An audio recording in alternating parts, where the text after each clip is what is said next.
Bonjour. Et bienvenue pour le 29. Avec la deuxième grappe pour les Nécrons qu'on a eu dans le 28 et 29. Ça fait les 13 figurines de la troupe.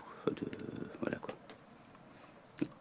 Et est-ce que c'est la même du coup? Non, non, parce que là il n'y a qu'un scarabée et l'autre ici deux. Du coup, si on les met, ça se fait un truc comme ça. Tout s'est cassé au milieu. Et c'est pas les mêmes, toi. Là, t'as un scarabée, là, t'en as deux. Tout pour qui fait du bruit. Donc, du clipsable, exactement la même grappe que l'autre. Enfin, bah non, justement pas la même grappe, mais les mêmes armes. Et du coup, les mêmes figurines. Et de 2020, que forcément, ils vont pas en faire une sur 2020 et l'autre 2021 et les mettre ensemble. Ça fait un peu bizarre. Figurines à clipser ou à coller pour ceux qui veulent être tranquilles. Et des fois, quand on voit les brocs qui tiennent sur presque rien.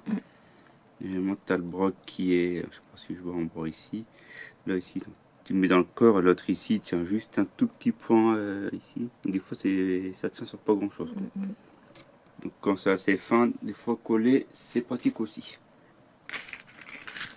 Hop, je retire. C'est des socles de 32 et de 40 ça, pour les scarabées. Hop, je regarderai après. Donc on continue avec le Mechanicus. Où est-ce qu'ils décrivent Mars, du coup la planète principale pour le Mechanicus, planète Forge. Un prêtre connu le fois passé là.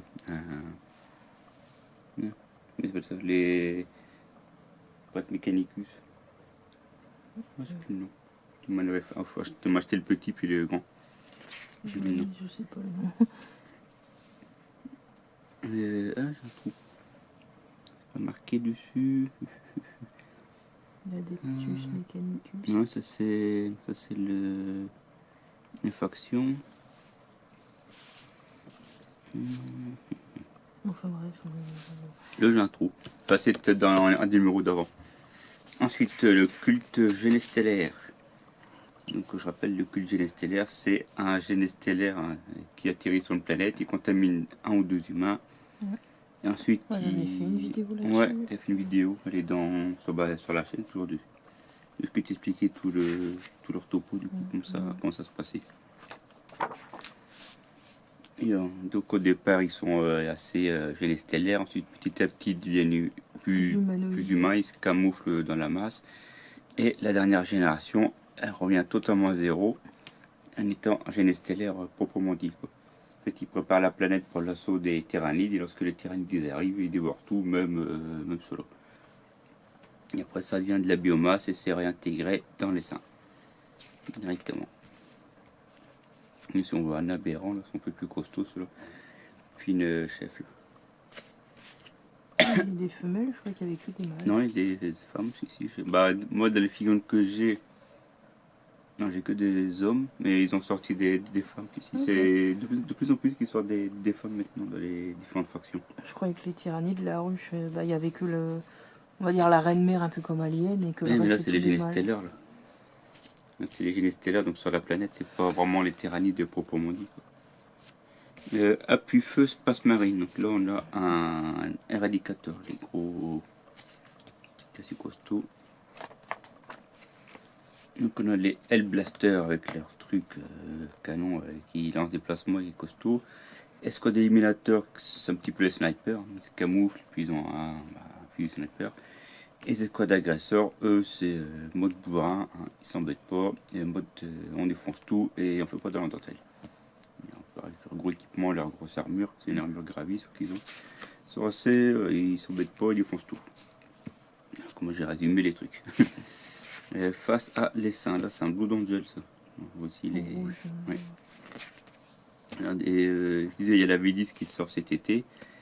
Et beaucoup de personnes pensaient que c'était les Blood Angels contre les tyrannides. Et à voir, non, ça a l'air d'être les Ultramarines contre les tyrannides. On a un. Je crois que c'est un prince, peut-être. Un Généstellaire Alpha, j'arrive pas à dire. Puis un Blood Angel en Terminator. Donc la peinture, donc en fait comme c'est la suite du numéro d'avant, le 28 et 29 ils sont c'est la même grappe en fait qui est mis sur les deux.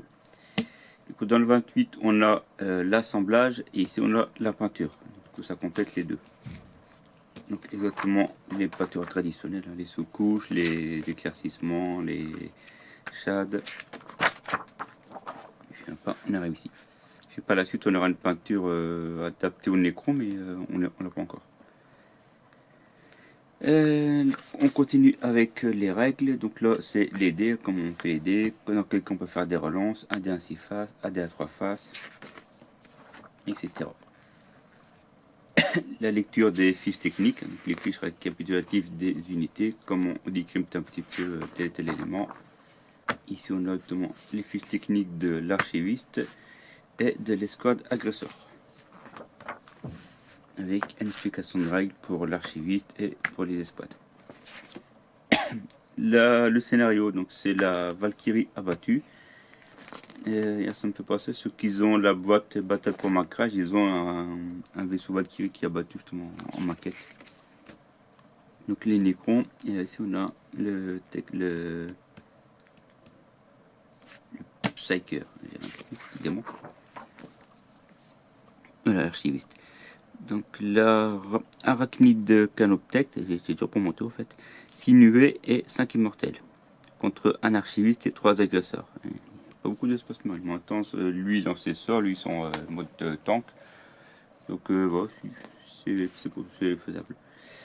Le numéro 30 qu'on va faire après, 2 pots de peinture, un mi-fiston et enfin rouge et marron, chapitre successeur et des nouvelles fiches techniques. Et le 31 qu'on aura la semaine prochaine, donc le bâtiment, ça c'est dans Conquest, on ne l'avait pas. Puis les règles de phase de mouvement. Et dans ce numéro, on avait aussi un dépliant. Voilà, les Magos Dominus, on cherche après le nom tout à l'heure, et Dominus. Donc les prêtres, ici on a un chevalier, pas un chevalier titan, mais ils sont plus petits, c'est un chevalier armigère. Qu'est-ce qu'il gère, je sais pas. Le logo de Mechanicus.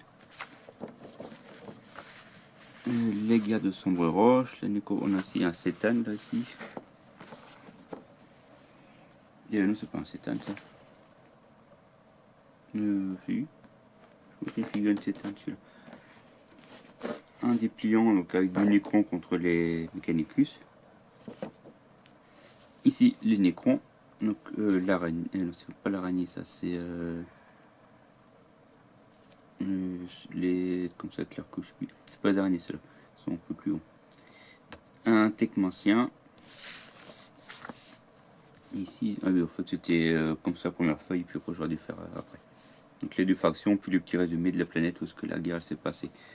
C'était à Montforge, à Montep, et du coup, à mon avis, les Mechanicus, ils ont dû réveiller les Necrons qui devaient être en sous-sol. Enfin, généralement, c'est le cas classique. Donc voilà ce qui faisait le numéro 29. C'est bon? Ouais. Bah voilà, j'espère que ça vous a plu, puis on vous dit au prochain numéro. Salut! Au revoir.